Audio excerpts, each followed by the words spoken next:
હિંગળાજમાના દર્શન કરી લીધા ને હવે તમને દેખાડવાનું છે આખું નકલન ધામનો નજારો. તો તમે પણ જોઈ લો આ કેવો નજારો છે, અસલ હે ને મજેદાર. પણ ઓલા કાકા મને જોતા જોતા કંઈક કહેતા કે આ સેલિબ્રિટી લાગે મોટા. नहीं सारुण के यहाँ कुछ तो गड़बड़ है, जरूर कोई ना कोई। ત્યાંથી આવતરીએ આપણે ભોજનાલય. તો આ ભોજનાલય છે નકલન ધામની. તો તમે હળવદમાં આવો અને નકલન ધામની મુલાકાત લો તો અવશ્ય તમે પ્રસાદી લેજો. અને બાબા રામદેવની પ્રસાદી એકવાર તમે ખાશો તો તમને મજા આવશે, આનંદ મળશે. અહીં પ્રસાદી લેતા જજો અને મારા વિડીયોમાં નવા હોય તો લાઈક શેર કરી નાખજો. ભોજનાલય નીકળીને આવતો રહ્યો પટમાં. પટમાં આવી મંદિરનો તમને સીન દેખાડીને આ બાજુ તમને નેજાનો પણ સીન દેખાડી દીધો. નેજાનો સીન દેખાડીને હવે તમને થોડીક માહિતી આપવાની એ મંદિર વિશે. તો સાંભળી લો હું તમને શું માહિતી આપું છું. જય માતાજી મિત્રો. તો અમે પણ શક્તિનગર હળવદ ધામનું જે નકલન ધામ કહેવાય છે, અહીંયા રામાપીર જોવો કે હાજરા હજુર છે.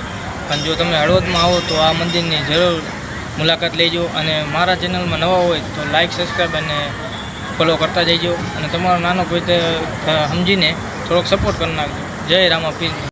તમને બધાને જ્ઞાન દઈને આવતા રહ્યા હનુમાનજી દેરિયા. હનુમાનજી દેરિયા આવીને તમને બધા લોકેશન દેખાડીને જવાનું મેળામાં. બાર આવતા રહ્યા મેળામાં. મેળામાં આવીને તમને જોયું તો વાત જ જાવ તો એટલું પબ્લિક હતું, ખોઈ જવાની બીક લાગતી હતી. પણ તો જેમ તેમ કરીને બાર તો નીકળી ગયા. ઓ પછી તો શું હોય, મંદિર બાજુ નીકળી ગયા ને આવતા રહ્યા બીજા મંદિરે, શનિદેવના મંદિરે. તો આ તમે મંદિર જોયું તો કોમેન્ટ કરી નાખજો. તમને બધાને માહિતી આપીને ખસકાયા ઘર બાજુ, કેમ કે હવે રાત પડી ગઈ ને ઘરે જ જવું પડે ને, કે પછી ઘરે બધા મારે આપણને. किससे बात कर रहा हूँ, क्या बात कर रहा हूँ, समझ में नहीं। कंट्रोल. પછી તો શું હોય, ચડી ગયા હાઈવે રસ્તે ને લેમ્બોર્ગિની ઉપાડી ચોથા ગિયરમાં. હો ફૂલમ ફાસ્ટ.